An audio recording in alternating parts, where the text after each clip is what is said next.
በኃይሉ እንግዲህ 2 ሚሊዮን እበላለሁ ብሎ ብዙ ከስሮ ቀርቷል። ምክንያቱም እንግዲህ ቃል የያዘችበትን ፋይል እያንዳንዱ ለፖሊስ አስረክባለች። ፖሊስም ባደረገው ምርመራና እንዲሁም እያንዳንዱ በሚሰራቸው ወንጀሎች ተከታትለው በኃይሉን እጅ ከፍንጅ ይዘው እስር ቤት እንዲያስገቡት አድርጓል። ከዚህ በፊት በተለያዩ ክሶች እና ወንጀሎች ላይ ብዙ ተደጋጋሚ ክስ ተቀርቦበት እንደነበርና ከዚህ በፊት ደግሞ እስር ቤት ገብቶ እንኳን በምስክር እንደወጣ ብዙ ማስረጃዎች እንግዲህ ተይዘውበታል። ይሁን እንጂ ሰላምን 2 ሚሊዮን እቀበላታለሁ ያችን አስቴርን ወይም አልማዝን ገልሻታል ብሎ እንግዲህ በዛ ምክንያት 2 ሚሊዮኑን ሊበላ ነበር ያሰቡ። ነገር ግን እንኳን ገንዘቡን ሊበላ እሱ ራሱ ታስሮ ቀረ።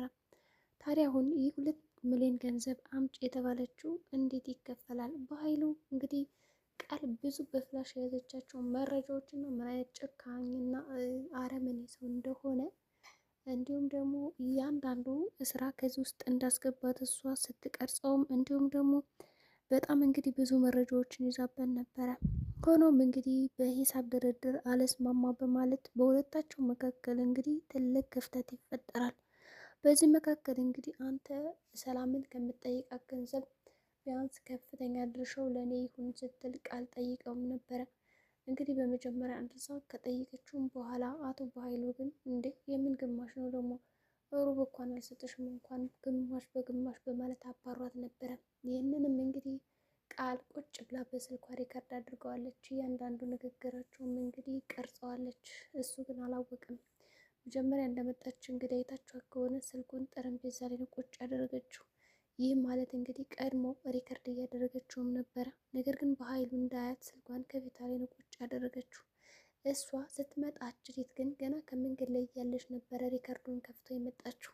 በኃይሉም እንግዲህ ሂጂልኝ በዚህ ቤት ምን ትሰሪያለሽ ብሎ ሲያናግራት፣ ለማንኛውም እኔ እኮ በጣም ብልጥና አስተዋይ ትመስለኝ ነበረ ልክ እንደዚህ ሞኝና ጅል ትልና ሂሳብ እንግዲህ ያለስማማ ሲሉ ያላትን እያንዳንዱ መረጃ ለፖሊስ አስረክባለች።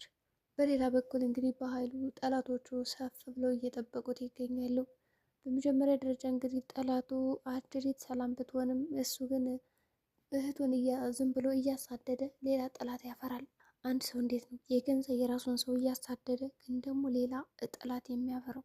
እንግዲህ እሱም እያደረገ ያለው እንደዛ ነው። በጣም አንድ እህቴ ብሎ ተንከባክቦ እና ዝንጥ አድርጎ እንደማኖር እንዲሁም ደግሞ ሳስቶላት እንደማኖር፣ እሱ ግን አንድ እህቱን ብቻ ያሳድዳል። ሆኖም እንግዲህ እሱ ደግሞ እህቱን ሲያሳድድ በዙሪያው ደግሞ ብዙ ጠላቶች ከቦት ይገኛሉ። እንግዲህ ከዚህ ውጥንቅጥ እንዴት እንደሚወጣ አብረን የምናየው ይሆናል። በሌላ በኩል እንግዲህ ብሌን አሳዳጊ እናቷ ሌላ እንደሆነች እና አሁን ላይ ከዛ አካባቢ እንደማትኖርም ሰምታለች። ሆኖም እንግዲህ ሳሚ አፍቃሪዋ ማለት ነው ብሌን ከዚህ ካለችበት ጭንቅና ነፃ እንዲሁም ደግሞ የውሸት ድራማ ውስጥ ነፃ አውጣታለሁ ብሎ ነው የሚያስበው።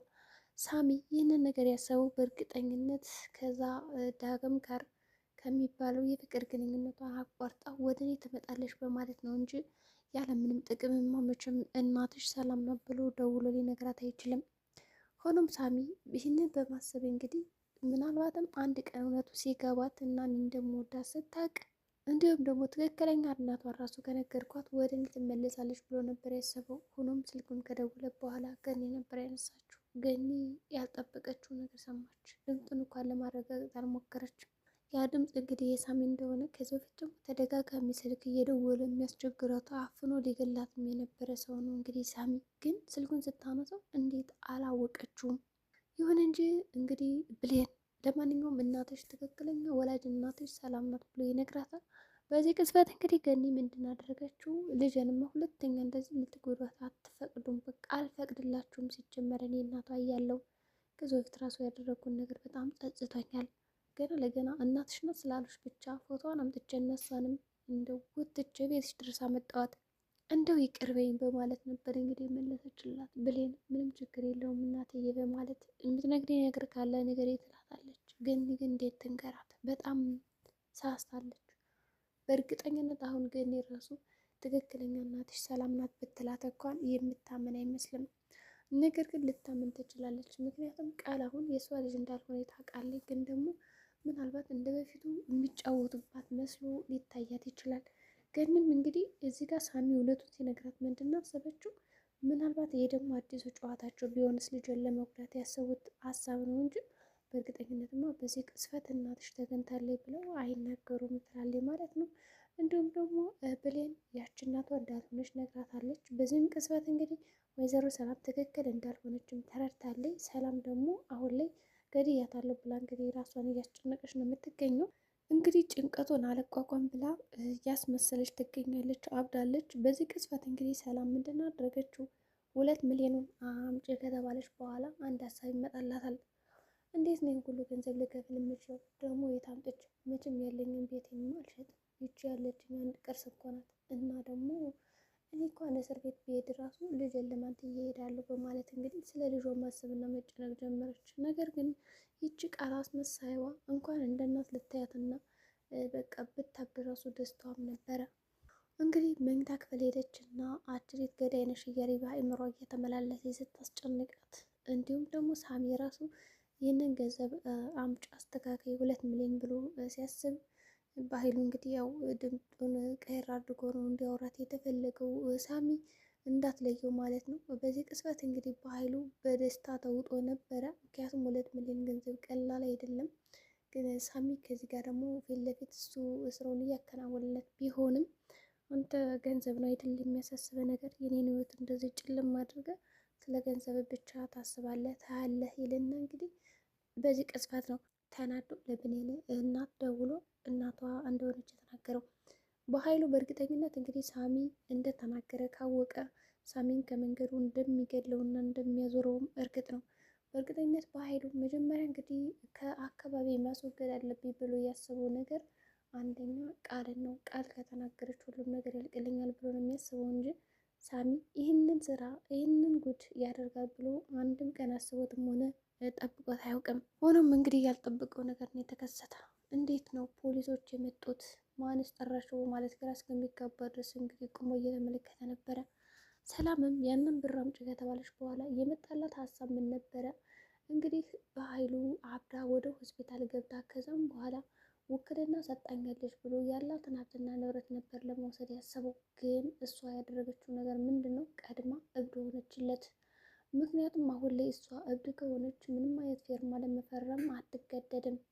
ከዛ በተጨማሪ ደግሞ ይህን ያክል ገንዘብ አምጪ እያሉ ራሱ ሊያስጨንቋት አይችሉም። ይሁን እንጂ እንግዲህ ሰላም አብዳለች። ከዛ በተጨማሪ ደግሞ እንግዲህ ቃልን ራሱ አንቺ የኔ ልጅ አይደለሽ ማንሽ ነው ውጭልኝ ስትላል ነበረ። በጣም ነው ያስደነገጠቻት። ቃልም ያው ደንግጣ ነው የወጣችው ማለት ይቻላል ከዛ መኝታ ክፍል። ከዛ በተጨማሪ እንግዲህ ከበኃይሉ ጋር በሂሳብ ድርድር አልስማማ ሲሉ አንደኛ ጠቀመበታለች፣ ሁለተኛ ደግሞ ሰላም እንግዲህ አንቺ ነፍሰ ገዳይ አይደለሽም፣ አልማዝ በህይወት አለች። ያኔ እኔ የጮህኩት ራሱ እያንዳንዱ ይህንን ነገር ልነግርሽ ነበረ፣ ግን በቃ ያ የወንድምሽ ስራ ነው፣ እኔ ምንም አያገባኝም አይመለከተኝም ብላ እውነቱን ስነግራት እንግዲህ ደግሞ ማናት አልማዝ በማለት ነበር እንግዲህ ቤቱን ቅውጥ ያደረገችው። እንግዲህ አሁን ሰላም እብድ ነች። ካበደች ደግሞ ማንም ገንዘብ አይጠይቃትም። ስለዚህ ያላቸው አማራጭ በኃይሉ እስር ቤት ታስሮ እንዲቆይና ሰላም ደግሞ ገንዘቧን እንዴት አድርጋ ማዳን እንዳለባት እያሰበች ነው። ምክንያቱም ይሄ ቤት እኮ ነው ያለኝ አንድ፣ ከዛ ይህንን ቤት ደግሞ ከሸጥኩት ልጅ የት ትኖራለች? የልጅ ማስታወሻ ነው እንጂ ይህንን ነገርማ አልሸጥም ብላ ነው የምታስበው። እንግዲህ ሳሚም እዛ ቤት ከወጣ በኋላ ዳግም ቢሆን እንግዲህ እናቴን ሰላም በይሌ ብሎ ለተወሰነ ቀን የሚሆን ገንዘብ ሰጥቷት ለብሌን አንዳንድ ነገሮችን ገዝታ ባዶ እጇን እንዳትሄድ ሰጥቷት ነበር ገንዘብ። እንግዲህ ብሌንም እሺ ብላ የተሰጠችውን ገንዘብ ይዘው ሄዳለች። ከዛ ደግሞ ተጨንቃለች። ምክንያቱም በቃ ሰላም ምንማት ነው ያለው ወትሮ እንደዚህ በጣም ጭንቅ አለቻት እያለች ነበረ። እንደገና ደግሞ በጣም እየጮኸችባት ነበር። ብቻ ሁኔታው በጣም ግራ ስለሚያገባት ብሌን ደንግጣለች። በቃ ምግብ ሰራች አበላም፣ ስታያት መደንገጥ ነው፣ ስታያት ማልቀስ ነው። ንገር የምላገዝሽ ብትላት እንኳን እየነገረቻት አልነበረም። እንግዲህ ሳሚም እውነቱን ከተናገረ በኋላ በእርግጠኝነት ገኒ የሆነች አሮጊት ለብሌን ሄዳ መናገሩ አይቀርም ነው ያለው። ግን ገኒ የምትናገር አይመስልም። ምክንያቱም አሁን ላይ በራሴ ላረጋግጥ ብላ ነው ያሰበችው። ከዚህ በፊት እንደተሸወዱት አልሸወድም በሚለው እንግዲህ አልተናገረችም ማለት ነው ለብሌን እናቷ ሰላም እንደሆነች። ስለዚህ ገኒ እንዴት ነው ይህን ነገር ማረጋገጥ የምትችለው? ምናልባት ሳሚን አግኝታ ለማውራት ወይስ ደግሞ ዳጊን ለማማከር ነው? በእርግጥም የገኒ ሀሳብ ጥሩ ነው። መጀመሪያ አረጋግጣለሁ፣ ከዛ በኋላ እናቷ እንደሆነች አሳውቃለሁ ያለቻት እንግዲህ ደስ የሚል ነገር ነው። ከዚህ በፊት እንግዲህ ያው አጭበርብራ ስለነበረ ሁለተኛ ነገር እንዳይፈጠርና ልቧ እንዳይሰበር በማሰብ ነው። ይህ ጥሩ ሀሳብ። እንግዲህ የብሌን መጨረሻ ምን ሊሆን ይችላል? ገኒ ሰላም እናቷ እንደሆነች ታውቃለች ወይስ አታውቅም? ሰላም መስገዛ ካለችበት እብድ ሁኔታ ማነው ሊያስወጣት የሚችለው? በኃይል ውስጥ ማን ያስወጣዋል? አሁን ላይ ታስሮ ይገኛል።